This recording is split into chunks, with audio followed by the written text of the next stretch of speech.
Et bonjour et bienvenue dans les nouveaux studios de l'Indépendant pour cette première émission consacrée au Top 14 à l'USAP avec comme premier invité le manager de l'USAP. Bonjour Franck Azema. Bonjour.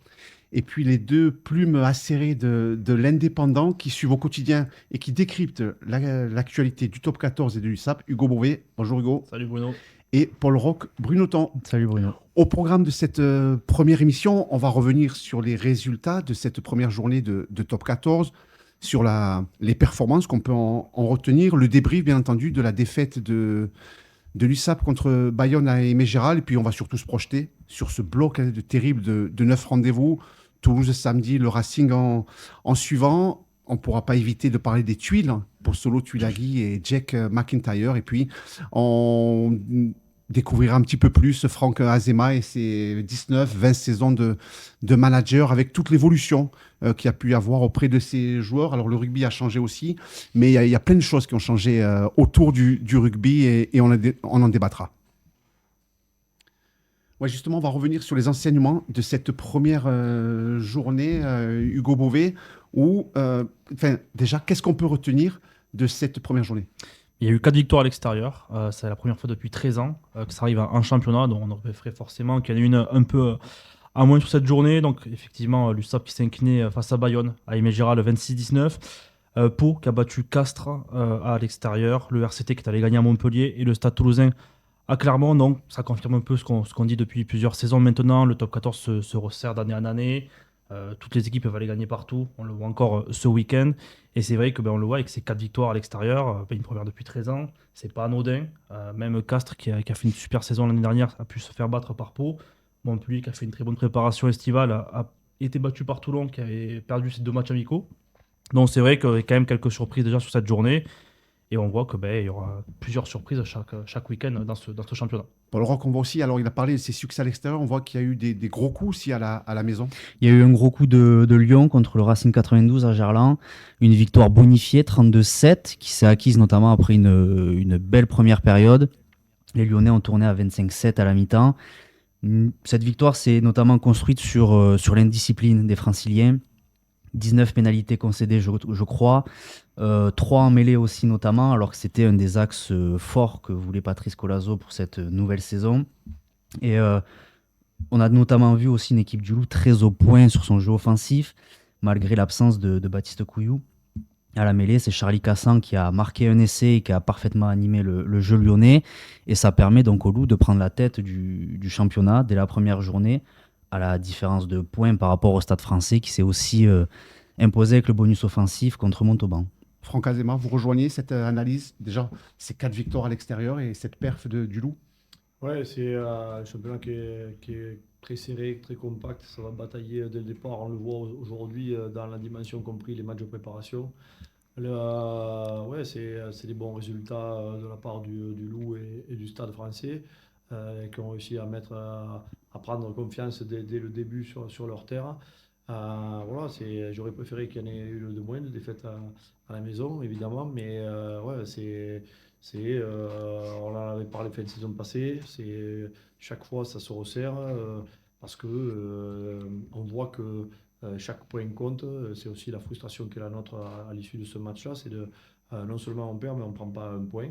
Et quand on voit les résultats sur une saison complète et à quoi ça se joue, chaque point compte. Donc il y a cette frustration et ce constat ça démarre fort et je pense que ça va être comme ça tous les week-ends. Vous, les matchs, vous les regardez comment? Vous les suivez comment? Est-ce que, par exemple, celui du dimanche soir, vous le regardez Oui, bien ou sûr. vous le regardez plus tard en vidéo et en Non, non, bien séquence? sûr. Bon, quand ça tombe en plus, c'est une opportunité pour nous. Là, on joue le stade, donc évidemment de se faire une idée de où est-ce qu'il se situe aujourd'hui, même si on a toujours une idée de la préparation du stade.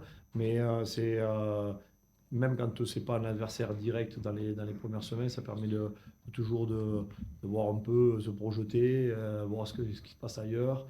Voilà, donc même si on a le temps de les revoir dans la semaine, c'est une autre façon de voir le match, une autre approche aussi, un peu plus décontractée à la maison. Mais oui, oui, c'est toujours, voilà, c'est d'abord une passion, et donc c'est pour ça qu'on n'en manque pas beaucoup. Hugo Beauvais aussi, décontracté à la maison pour regarder le Stade Toulousain dimanche soir? Oui, et en plus, sur les prochains matchs, chaque fois que l'USAP joue l'adversaire du week-end d'après, il joue le dimanche. Donc là, avec le Stade Toulousain ce week-end, il y aura le Racing qui jouera dimanche soir et qui affrontera l'USAP le week-end d'après. Donc, bon, c'est un avantage ou pas, ça c'est toujours pareil, on ne peut pas trop le savoir, mais au moins il y a cette capacité d'analyse que vous pouvez faire le dimanche soir direct. Oui, oui, ça permet d'avoir.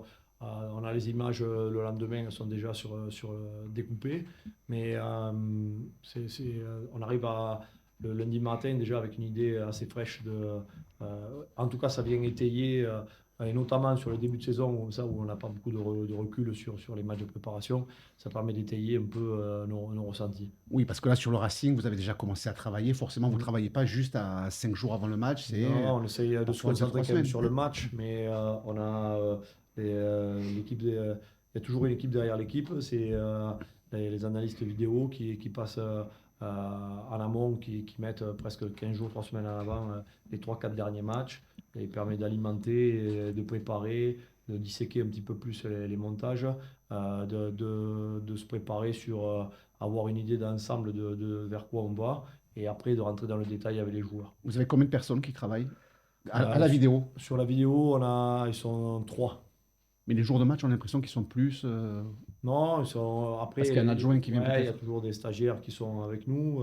C'est toujours 3, 3 et demi, 4. Ça dépend des moments de la saison, mais ouais, voilà, c'est ça. C'est un travail de l'homme, mais qui nous permet d'avoir tout en direct, en live, et de pouvoir anticiper et pour le staff et pour les joueurs des montages pour aller à l'essentiel. J'allais dire que au lieu de se taper un match complet, ils puissent aller sur les phases qui les intéressent, que ce soit sur la conquête, la touche, la mêlée, ça peut être sur le jeu au pied, sur les rucks, tout est disséqué, et d'aller chercher en 3-4 clics ce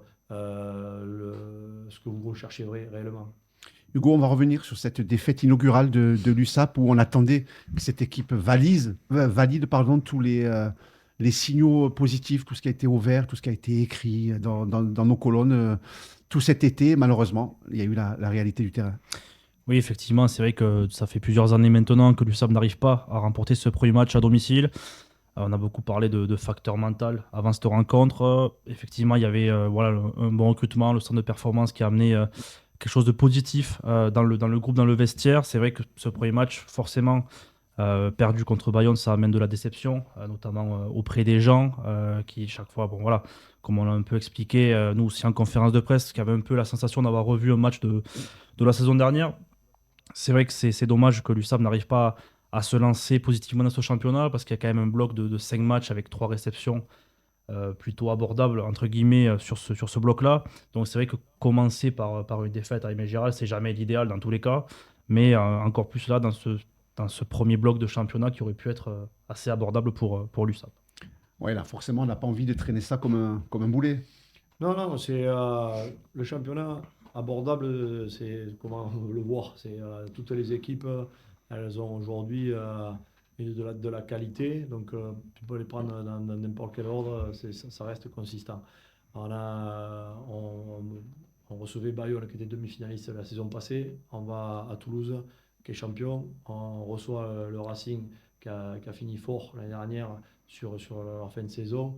On va à La Rochelle, on reçoit le Stade Français qui était en difficulté la saison passée, mais qui a très bien démarré là. Donc abordable, c'est le prisme de chacun. Mais il n'empêche que notre préparation, elle est tournée toujours sur se dire comment on démarre le mieux, on se met dans une dynamique positive. C'est important parce que ça permet de générer de la confiance, ça permet d'intégrer plus facilement des joueurs, des jeunes. Donc c'est toujours ça. Donc il y a cette frustration-là. On est tous très frustrés, les joueurs, vous, le public. Je vois déjà la frustration qui est dans l'ensemble de la population. On en est à la journée 1. Aujourd'hui, il en reste 25 de journée. On ne va pas faire les flambardières on va se concentrer, nous, sur ce qu'on peut faire ce week-end. Et se dire, voilà, on va au Stade Toulousain. C'est au-delà de la défaite et des raisons de la défaite, on en a parlé après le match. C'est quel visage on va présenter en termes de contenu de rugby, mais aussi c'est de caractère. Où on a envie, on a de la frustration aussi de ce côté-là. On a envie d'aller chercher plus que ce qu'on livre aujourd'hui. Et donc, c'est ce qu'on essaie de trouver à la fois en travaillant avec les joueurs en salle, mais aussi sur le terrain, parce que l'essentiel se passe là, sur le terrain. Et c'est trouver euh, du ressenti, de la solidarité pour pouvoir enclencher quelque chose et se mettre dans cette dynamique-là. C'est l'exécution que vous avez pointé du doigt Ouais. samedi soir. Voilà, c'est les premiers mots que vous avez utilisés en conférence de presse. Mais là aussi, l'exécution, voilà, on se rassure tout au long de la semaine, justement, là-dessus. Oui, c'est on a pris la pression certainement, on a été fébrile dans notre exécution, que ce soit sur le jeu au pied, que ce soit dans les choix, dans les passes, et on s'est euh, on s'est recroquevillé, on a été pas dans le plan qu'on s'était fixé, pas dans la stratégie qu'on s'était fixée, et on s'est exposé et on connaissait ce qu'allait faire Bayonne, de la longueur du pied, des chasses hautes et la pression sur le territoire, ce qu'ils ont très bien fait. Mais nous, on n'a pas été dans ce qu'on voulait mettre en place. Et voilà, on l'a payé cash. Et voilà, c'est remédier à ça, travailler sur les raisons pour lesquelles on n'a pas pu le réaliser, pour pouvoir l'assumer pleinement la prochaine fois. Et puis se dire qu'il faut rebondir. Paul Roch, peut-être une question de plus pour clôturer le sujet Bayonne-USAP.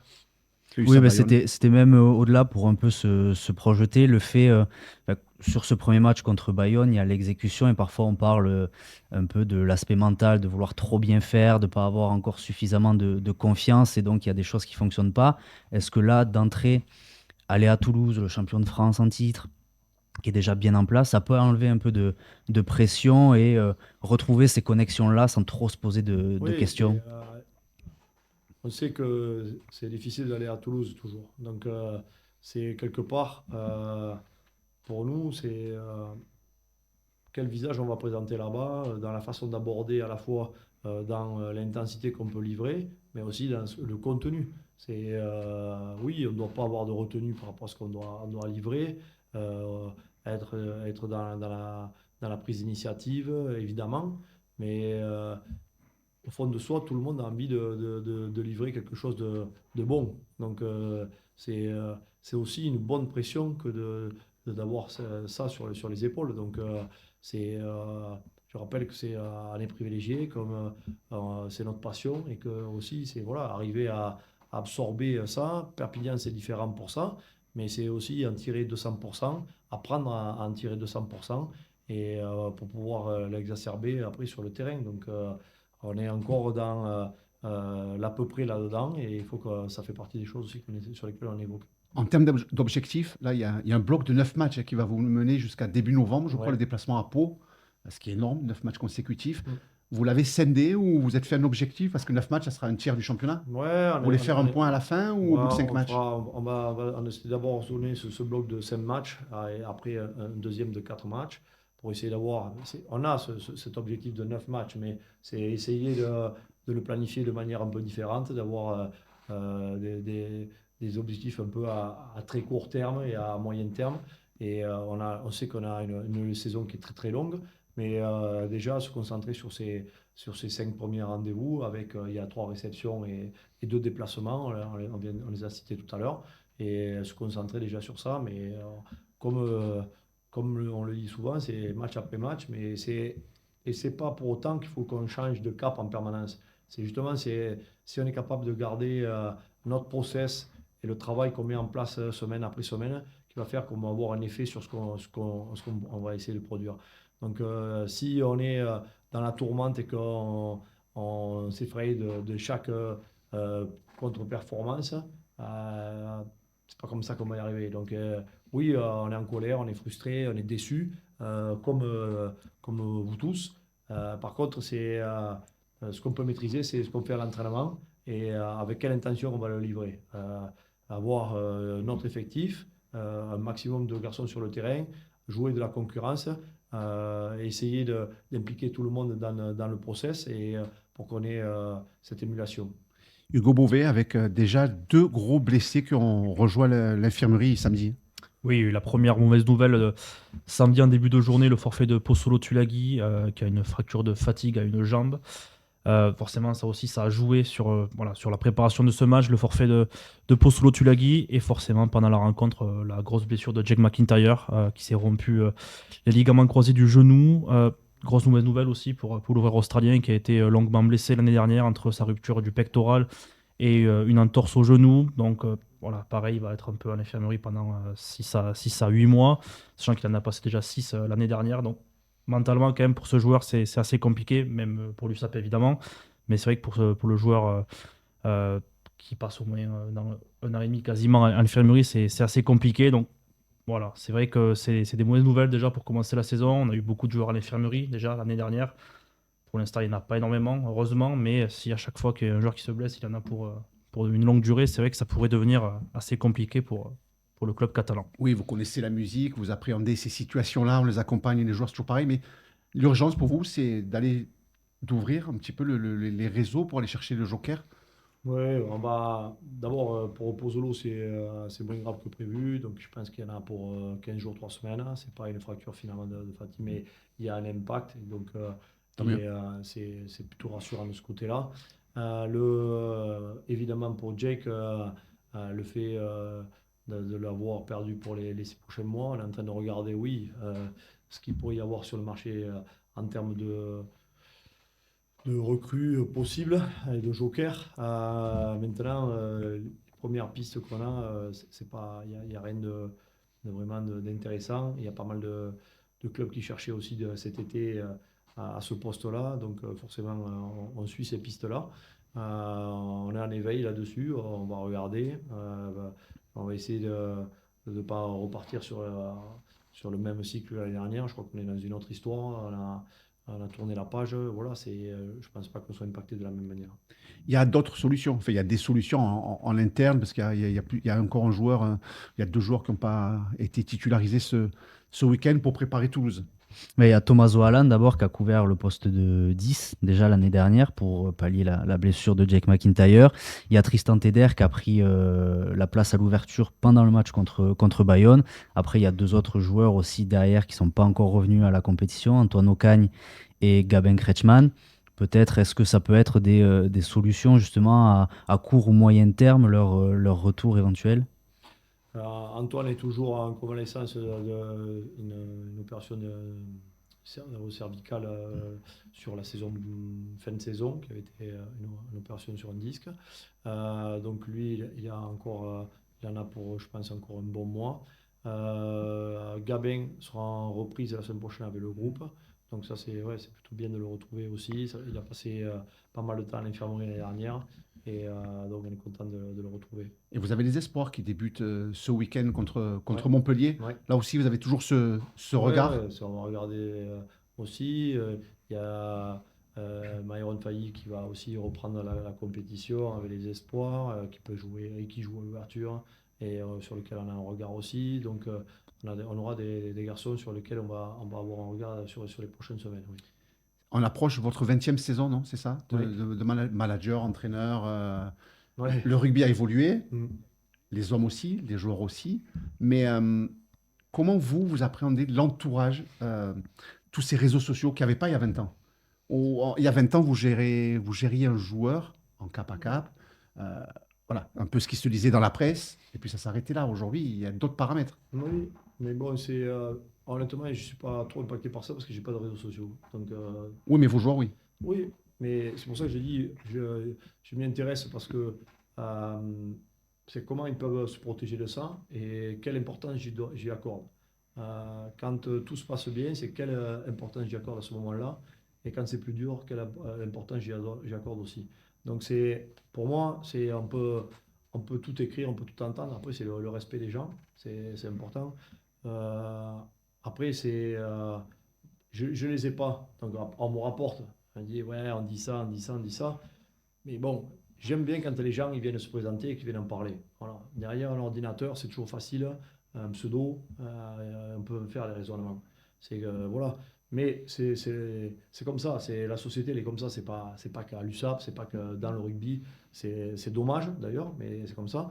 Mais faut faire avec. Il faut aussi que les joueurs ils apprennent à se protéger un petit peu plus de ça. Je pense que c'est bon de se mettre dans une bulle, pas constamment, mais par moment, être capable de se dire, ben, c'est sur cette période-là, j'ai envie de me protéger un peu et je coupe certaines choses. Voilà, c'est aussi pas tomber dans le piège, je m'en sers aussi. Et voilà, parce Mhm. que il y a le tout. Si je veux pas être trop exposé aussi, si je suis tout le temps en train de publier, je tombe dans ce piège-là. Donc, c'est trouver un équilibre là-dedans. Mais est-ce que c'est pas votre rôle à vous et aux autres personnes de l'encadrement d'accompagner peut-être les jeunes qui arrivent? Oui, Le mais gamin qui arrive, qui a 19, il y 18, a il y a 19, 20 ans, on va dire, oui, c'est l'éducation. Depuis oui.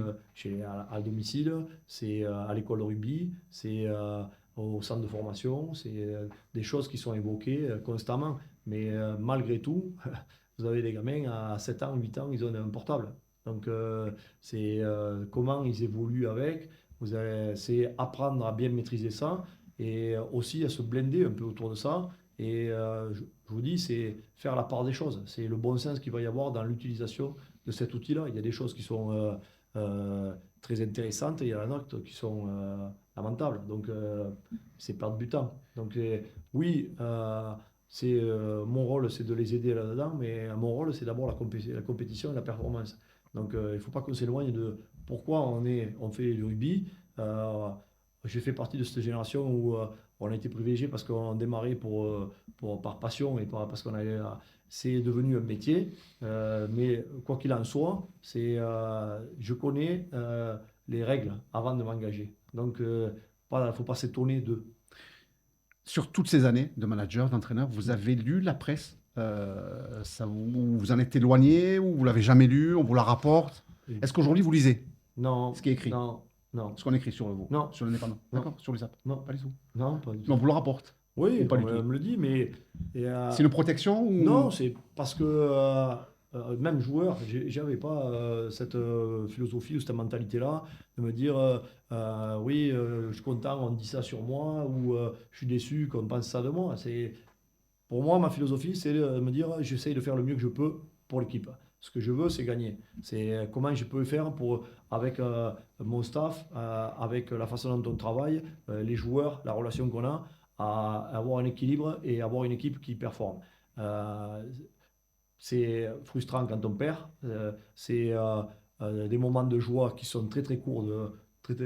C'est vraiment infime quand tu gagnes parce que déjà tu es en train de te remettre en question pour le match après. Mais c'est le métier qui veut ça. Donc y accorder. C'est pas dire je dénigre pas la presse. Je dis je n'ai pas besoin de ça pour me nourrir. Voilà, j'ai besoin de challenge, oui. Je suis excité par ce qu'on peut dire. Des fois, ce qu'on me rapporte va me toucher. Mais c'est comme ça. Mais il faut s'en servir de temps en temps. Mais je ne cours pas après ça. C'est pareil pour. Alors, c'est une autre génération, hein, nos journalistes Ouais. de la génération 2000. Mais voilà, Hugo Beauvais, c'est pareil. Au Paul Robruneton, on essaie aussi de se protéger de tout ça, en tout cas de ne pas se faire polluer. Oui, forcément, parce que c'est sûr que si on traîne un peu sur les réseaux sociaux depuis le match de Bayonne, qu'on soit joueur, entraîneur, journaliste, supporter, c'est vrai que bon, il y a beaucoup de commentaires négatifs, parfois forcément beaucoup dans l'abus. Après, c'était un peu une question que j'allais poser. J'imagine que le préparateur mental, c'est pas que pour ça, mais est-ce que dans les discussions que les joueurs ont aussi avec le préparateur mental dont vous faites Oui. appel, ça fait partie des discussions? Oui, ça fait partie des discussions. Ça fait partie des sujets qu'on évoque à travers la formation des joueurs chez les jeunes, parce que ça fait partie de ça.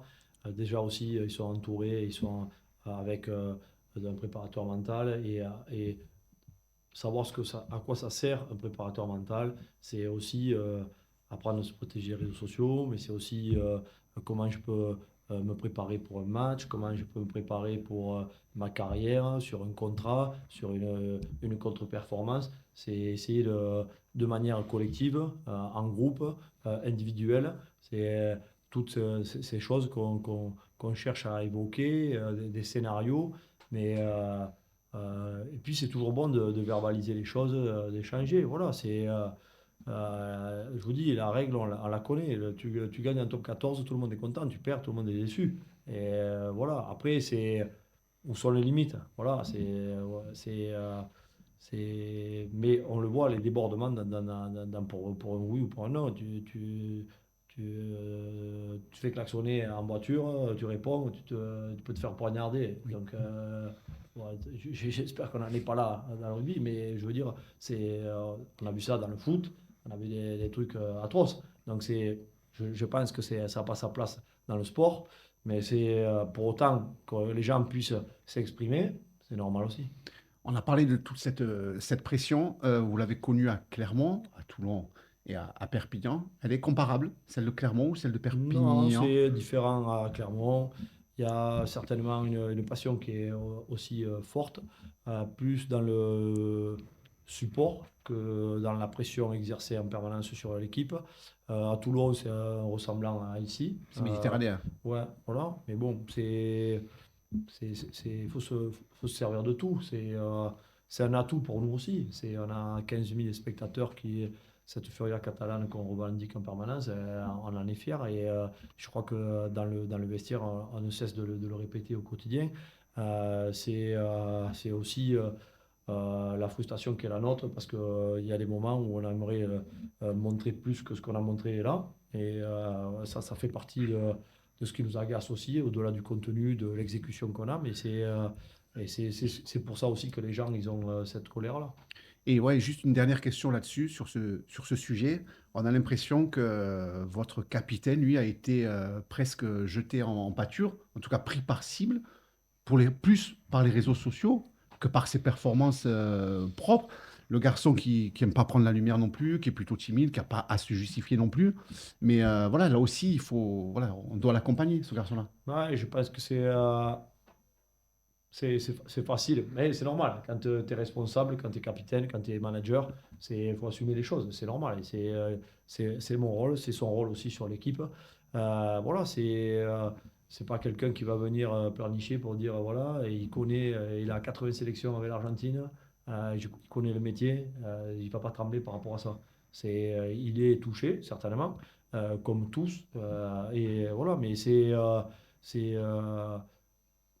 pour moi, c'est trop facile. Voilà, il faut avoir un peu de mémoire aussi dans nos supporters, dans le club. Les performances, elles comptent, celles du moment, celles du passé aussi. Personne est protégé, ni lui, ni un autre. Tout est basé sur la performance des joueurs, mais aussi c'est l'équilibre qu'on a dans notre groupe. Et il y a des garçons qui vont apporter plus par leur rugby, par leur punch. Il y a des garçons qui vont apporter par leur agressivité. Il y a des garçons qui vont apporter par euh, l'osmose et ce qu'ils amènent autour, la sécurité. C'est tout un ensemble de choses et c'est cet équilibre-là qui est important. Et pour revenir sur Géraud, voilà, ça me semble pas justifié. Et surtout quand je crois que c'est parti du match de Montpellier. Honnêtement, qui n'a pas manqué 2 plaquages sur sa carrière? Voilà, ça me paraît un peu facile. C'est comme ça, c'est frustrant, il faut faire avec.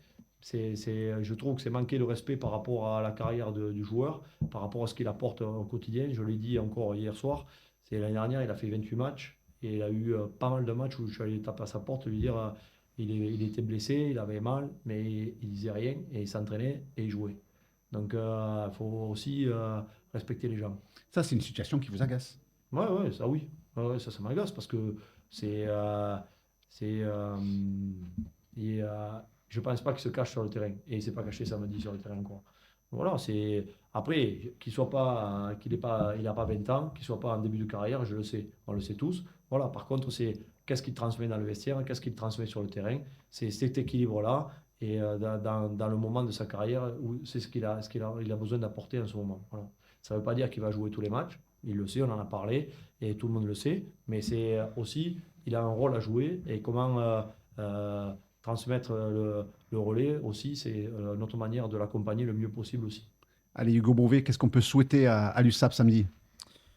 D'avoir un bon contenu au-delà du résultat, forcément. Si l'USAP arrive à ramener un point ou plus, personne n'y crachera dessus, mais avoir un contenu positif, j'imagine, notamment dans le jeu, tout ce qu'on a un peu discuté depuis samedi, j'ai eu une Franck Azema. C'est ce que vous attendez vos Ouais, joueurs? dans le jeu et aussi dans l'état d'esprit. Voilà. Je crois que le jeu, il est généré d'abord par l'état d'esprit. C'est ce qu'on a envie de voir, c'est un peu plus notre caractère qu'on nous l'a vu samedi.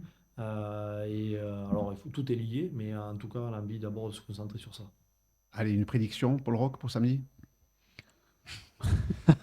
C'est difficile comme prédiction, Oui, mais non. alors, au moins un point de bonus défensif avec, comme on dit, avec l'état d'esprit ou autre, euh, on peut espérer quelque chose et chercher ce déclic qui manque depuis l'année dernière à l'extérieur. Et même que l'USAP avait réussi à trouver il y a 2 ans à domicile contre Bayonne, justement, qui avait enclenché une belle fin de saison. Alors pourquoi pas, peut-être que Toulouse, c'est terrain idéal pour jouer sans pression et trouver ce déclic face aux champions de France. Allez, c'est tout ce qu'on vous souhaite. Merci Franck Azema. Gentil, merci. Merci Hugo Beauvais. Merci Paul Roch, Bruno Thor. Merci à toutes et à tous et à très vite dans ces nouveaux studios de l'Indépendant.